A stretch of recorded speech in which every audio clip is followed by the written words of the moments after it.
Good morning, little hoes. My name is Kristen and welcome back to my channel. Today's video is going to be a houseplant YouTuber tag created by my friend Julia at Good Life Green Tropics. She put it out on the 22nd and it is the 25th now. It has been just so mind-numbingly chaotic at work that I haven't been able to get to it until now. So I'm going to dive right in. I haven't really studied these questions, and to be quite honest, I just rolled out of bed, so there's probably going to be quite a bit of thinking in between all these questions. But I'm going to dive right in. 1. What is your favorite genus? It really depends on my mood and the moment. Not to sound like a copycat, but I think philodendron at the moment are mine, perhaps. I would say so, just because they are very easy. I haven't really killed too many of them, and there's such a wide, varied amount and variety of them that I feel it's something that I can keep collecting. Least favorite genus is number 2. Again, it might be begonias, same as Julia. And we've talked about this quite a few times as we were texting, but begonias just don't do it for me.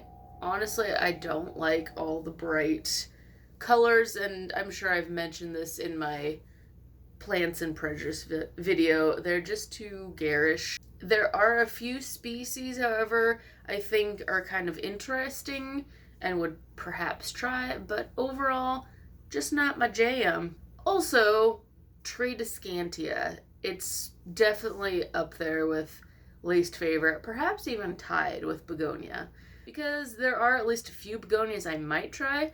There's never really been a Tradescantia I want to try. They're too leggy and gangly and unattractive in my opinion. So that's potentially my least with begonia. 3. What genus intimidates you? I'm pretty much gonna sound like a giant parrot right now to Julia's questions, but again, Alocasia, Colocaceas, they are incredibly intimidating to me just because my air in my house is extremely dry, especially in winter. My friend Jess is having a fair amount of luck growing them, and she lives in town.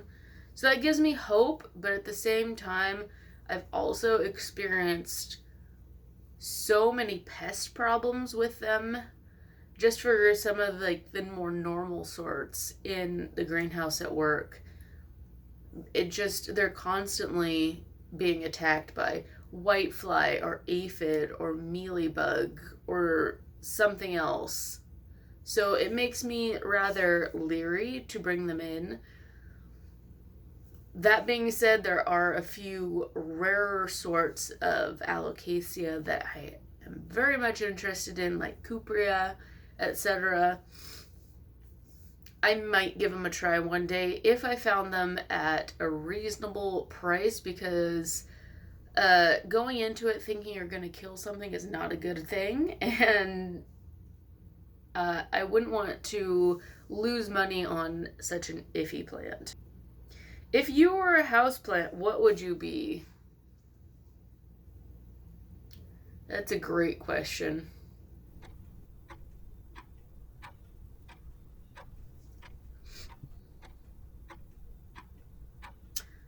You know, it might be my climbing onion, or Bowia volubilis. It is all over the place. It does a lot of growing without thinking about it. It clambers up and around without any thoughts whatsoever. And then it has periods of dormancy before starting all over again. I feel like that kind of embodies me. I have bursts in life where I just am doing great, overly active, doing a whole bunch of stuff, and then just dead. So that, at the moment, is me, I feel. I am proud of myself for not being a Calathea, though. I think that's something we can all be proud of, is that we're not so picky and not so needy that we are Calathea. 5. Was there ever a houseplant you ended up disliking after purchasing it? Yes, there's a number of plants. A good number of plants in my collection that I don't really care about anymore. It's either due to just deciding that I don't like the habit, the growth, or they've been extremely difficult for me, challenging in some way. One that I am particularly thinking of at the moment is the Frizzle Sizzle succulent. I got it and it was adorable, very curly, and I probably got that over a year ago now, and it has not done any sort of spiraling whatsoever. And I have heard that you have to have extreme sunlight in order to get them to spiral.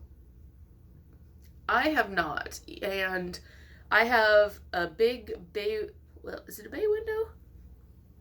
It's just a big window south side of the house that receives sun pretty much non-stop all day. As long as the sun is out, not behind clouds, it receives sunlight. So I'm not sure how much more intense I could get aside from putting a grow light 2 inches above the pot.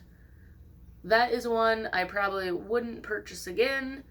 And to be honest, it's taking up some space. So this summer, if it doesn't do anything, I am probably going to chuck it in the bucket. 6, your favorite method of propagating. I haven't done a whole lot of propagating, to be honest. The method that I am using the most is water propagation. I'm also dipping my hairy toes into leca. So it's what it sounds like, a jar of leca that you put your cuttings into. I've had mixed success with that one. It's great for adding aeration, and I see why people like it for that. At the same time, I'm not sure that it's better than water propagation, just because I can see the roots a lot easier with the water propagation, and it's a lot easier to change out the water. So I'm still experimenting. Yes, Julia, I did buy a big bag of sphagnum.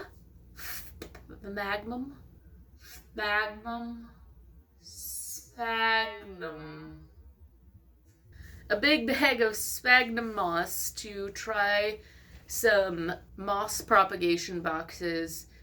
She's had a lot of success and loves it, so I might try that in the near future when I have time. Also, if you guys haven't checked out Inquisitive Greens on YouTube, she also has, I believe, an Etsy. Hi, Mama Cat. She is really awesome. She is one of those people that I really 100%... Mama just flashed y'all her butt. She's one of those people that I very much always eagerly anticipate her next video. They've all been pretty awesome, and I think one of her last videos was air layering with aeroids. I really want to try that, so that might be an upcoming project. Hi, Mom.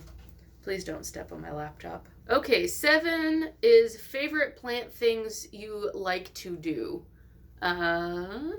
Well, I think shopping has got to be number 1. There's always that adrenaline rush, and as a female, I do enjoy me some retail therapy. That's Mama purring. Say hi. Hello. Aside from that, I've kind of enjoyed fertilizing recently.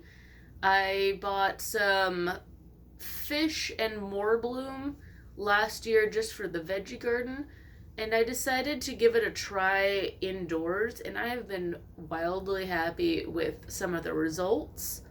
I've gotten a lot of new growth, and I don't know if that's just because it's starting to warm up, if it is because of the fertilizer, which I tend to think it is. I've been doing it about every 2 to 3 weeks or when I can remember. It's just a very mild dose of it, and I enjoy the results from it, so I'm enjoying fertilizing. I am not enjoying the smell. It smells like Fisherman's Wharf in here. I walk in the house and it smells like something died in here. Not entirely happy with that per se, but the results, yes. 8. Have you ever gone overboard with purchasing houseplants? I don't know what we mean by overboard necessarily. I've gotten a lot. I've gotten too many. That's probably what she means by overboard, huh? Yes, I've spent a lot on houseplants. I've gotten too many. I think my SCC gigantic purchase last year was probably one of my more outlandish sprees, and not all of the houseplants made it. Only a handful of the ones I got did. So I suppose if you buy too many and are not able to take care of them as much, you've gone too far. 9. Have you ever been swayed by social media popularity pressure? Yeah.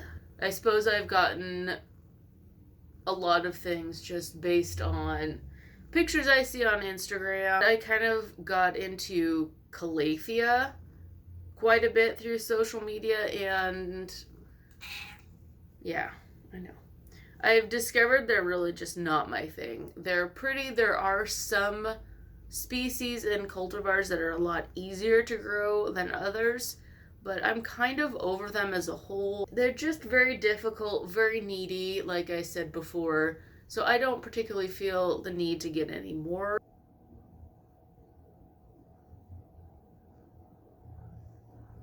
10. What is a plant you own that you feel should get more spotlight time on social media?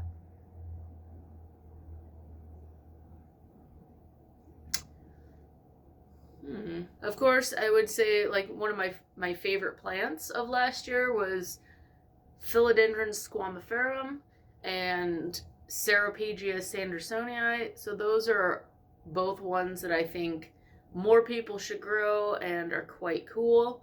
Hernia zebrina. I'm just looking at it and thinking it's pretty fuss free. I haven't had a whole lot of pest issues with it. It's a great little succulent, and the flowers are really cool.